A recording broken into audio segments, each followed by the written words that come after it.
Hello and welcome back to Faith in 15 or Less with me, Jasmine Marie. This is your biblically based midweek faith boost. A couple of announcements. One, today is Ash Wednesday, which means Lent season is upon us. And this is the time that Christians often set aside to fast, meaning to turn down or to push away things that feed their flesh in order to fuel their spirit. And so often people give up foods. I personally also like to give up things that are outside noise, things that distract me or feed my mind or just take me off of just what I'm supposed to be doing here on earth. And so I invite you to consider that, adding it to your fast, whatever it may be. I invite you to participate in this Lent season.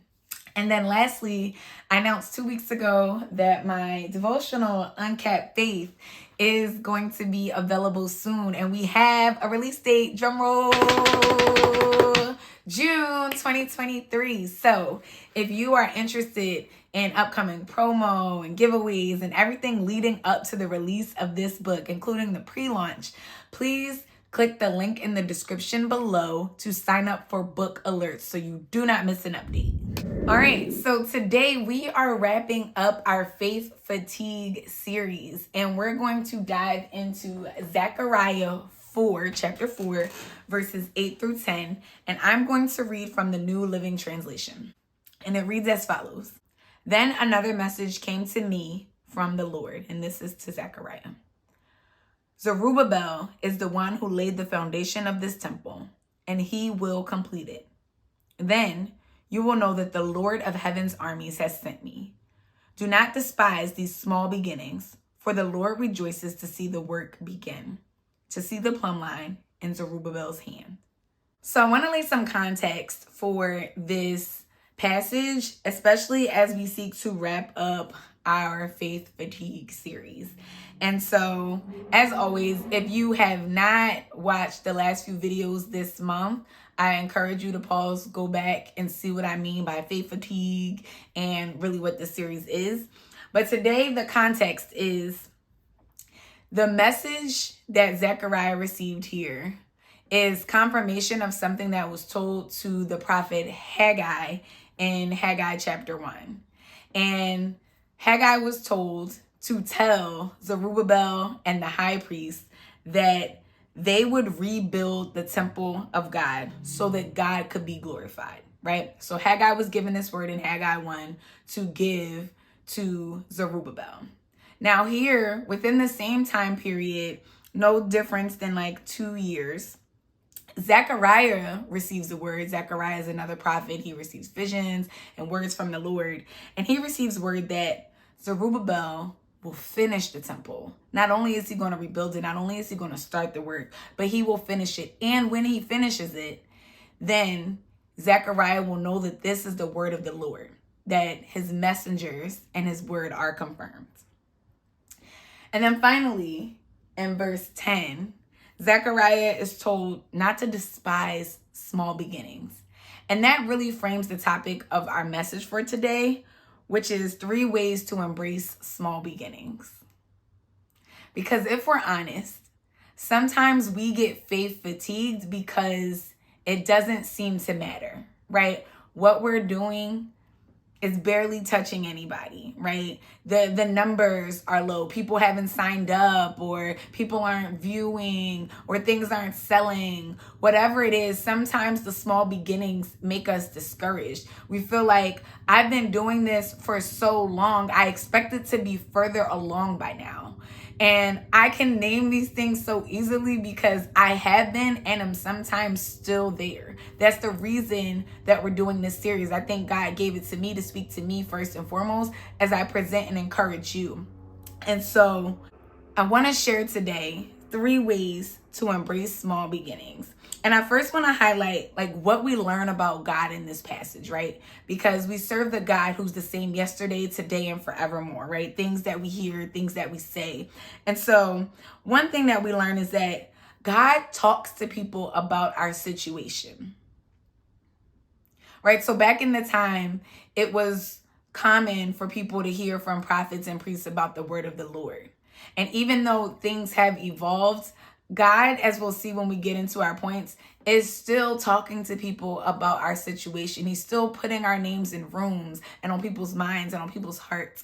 And so we're going to get to the point. I don't want to get ahead of myself, but just know that, like, we see here, first God spoke to Haggai about what Zerubbabel was going to do, and it was Haggai's job to give Zerubbabel that word. And then here we are in a new chapter of the Bible, again, around the same time period, within 2 years. And Zechariah is getting a word that Zerubbabel is going to finish it, right? And so just know, even if you don't see him moving, things are happening. And then second thing, God gives us assignments to bring him glory. And again, we're going to see this when we dive into our points, but Zerubbabel was to rebuild the temple for God, so God could have a place to get glory. People were rebuilding their own houses and making sure they were fine, but they were leaving the temple of the Lord in ruins. And God was not okay with that, as you can read it for yourself in Haggai 1. And so God gave Zerubbabel and the high priest a specific assignment, and it was all about doing this thing in the earth to bring him glory.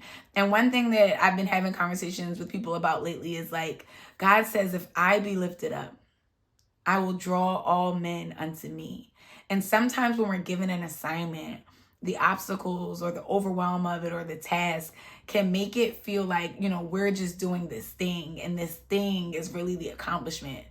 But I think it's helpful for us to remember that, no, we're doing this thing in the earth for God. We're doing this thing in the earth to bring him glory. We're doing this thing in the earth to lift him up, right? Because it's going to get hard for us because he has to get the glory through it, right? Because it's something that we can't necessarily do on our own, that we need him. We need him to move. We need him to move mightily. We need him to move in ways that we can't, in ways that we thought was impossible. And so, yes, you're building this thing. Yes, God gave you this assignment, right? And just remember to keep your eyes on him. And I'm getting ahead of myself. So those are some things that I think we learned in the text. And I came up with 2 reflection questions before I dive into the 3 points for today. The first question is, are you in tune to hear from God and his messengers?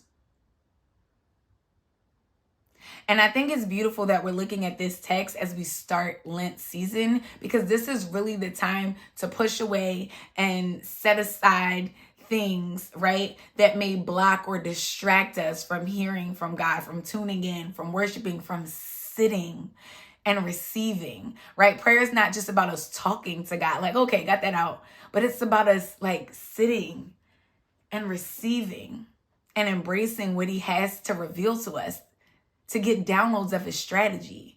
And so, like, are we attuned, right, in that way to hear from God for ourselves, or are we attuned to the people he's put around us to speak into our lives?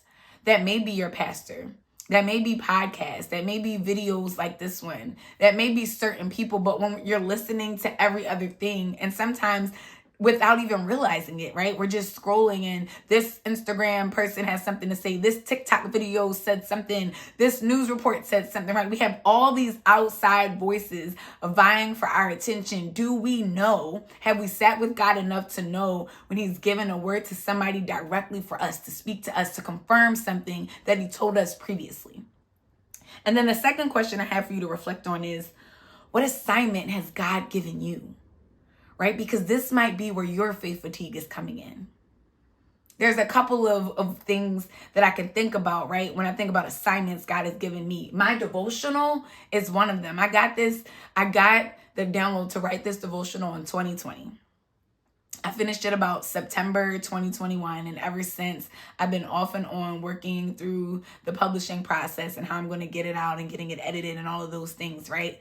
And so, like, it seems futile sometimes when I'm in the process of this book that I hope, will gain traction, and that I honestly, it's more than hope, that I know will do big things, but I don't really know what they are. And so it's like everything that I'm doing now just seems small, right? Going to record in the studio so I can put this on Audible, everything just seems small. And I love this verse because it's encouragement not to despise that, right? Because God is just so happy with us doing the work. And so what is your assignment, right? What is something that God gave you that may seem small right now, that the work may seem futile right now, that you have more urgent, pressing matters to tend to, but you have to find time to make time for what God gave you to do, right? And that may not be bringing in income or may not be bringing the results that you want, but it's what he told you to do. And you read in Haggai 1 and 2 that they got to work immediately. Zerubbabel got to work immediately after receiving the word. And I believe that God wants quick obedience from us in this season as well. And so I want to leave you with 3 ways to embrace small beginnings so that you can be encouraged even in the midst of your faith fatigue. Number 1, remember it's not about you. It is not about you. God gave this vision, this idea, this assignment to you. He wants the glory for it. This is an opportunity for you to lift him up as you tell your story, as you market, as you invite people and just genuinely share your journey, right? So it's not about you. You're not getting the acclaim that you wanted, the attention that you wanted, the likes that you wanted. It's not about you. It's about doing the work that God said to do so that he can be lifted up and draw the people who need to come. So just do the work. Number 2, know that God is working behind the scenes. And let me pause real quick. We can remember that it's not about us. I just want to point out where you see that in the text. It says Zerubbabel is the one who laid the foundation of the temple and he will complete it. Then you will know that the Lord of heaven's armies has sent me. You will know that it's the Lord when Zerubbabel completes the work. So it's not about us. Now, number 2, know that God is working behind the scenes. We see this in the fact that God spoke to Haggai in Haggai 1 about Zerubbabel rebuilding the temple. And now God is speaking to Zechariah in Zechariah 4 about Zerubbabel finishing the temple, both laying the foundation and finishing it, right? And so God is working behind the scenes. He's putting your name, as I said earlier, on people's minds, on people's hearts, on people's radar, in rooms you haven't been to yet, right? That's him working behind the scenes. These people may have a word for you. They may have confirmation for you. They may have provision for you. They may have opportunity for you, right? We don't know, but our job is to just do the work because I promise you he's working, but also not only is he working with other people, he's with us, right? It can sometimes be hard to just find peace with a God that we cannot see. But I see over and over again in the Bible, if we talk about God is the same yesterday, today, and forevermore, when Joshua was first taking over after Moses, right? God said, be strong and of good courage because I am with you. Over and over again in the Bible, God encourages people and he says, because I am with you. And early on your journey, right, that may not seem like enough. It may not feel like enough. And you can be honest with God, like, God, I know you're with me, but that's not helping me right now where I am because like, I need to see how, I need to see something tangible. I need a confirmation, right? And that's cool. You can tell him that. Gideon asked for several confirmation to know that it was God, right? And so be authentic with God where you are, but where I'm at in my journey now, like I know that he's with me. And so I may not always see how, but I've done enough work to be able at times, depending on the situation, to rest in the fact that like, okay, I'm not where I thought I would be. I'm not where I want to be, but you're with me, right? You told me to do this. And so I'm going to do the work. I'm going to do at least one thing to move in the direction of what you gave me because you're with me and you're going to do so much more with the little that I can put towards this. And so just know that God is working behind the scenes, both with you and for your behalf. He's going to multiply the works of your hands and also with other people and putting your names on their hearts. All right, and then lastly, number 3, remind yourself the work makes God proud. The work makes God proud.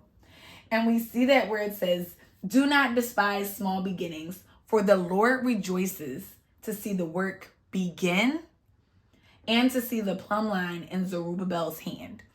And I looked up plumb line because I read this in several different versions, and plumb line is like something that you use to like measure.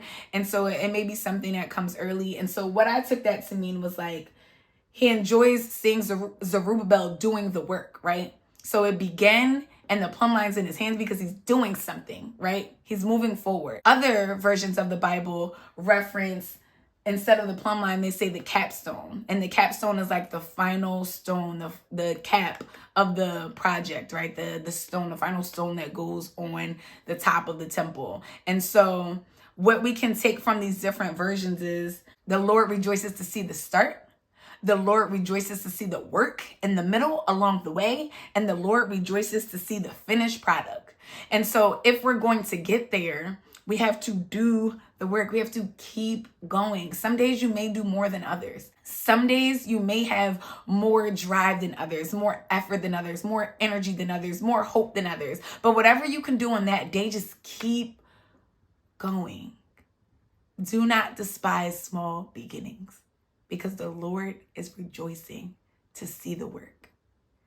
And so that's all I'm leaving with you for today. I know this is encouraging me as I share it, so I hope it's an encouragement to you. And I'm going to leave you with our final declarations, and I'm going to get out your way. All right, repeat after me. Number 1, the work God has given me is about His glory. Number 2, God is working on my behalf. And number 3, God rejoices when I do the work. Thank you. Have a great day. And Lord willing, I'll see you next week.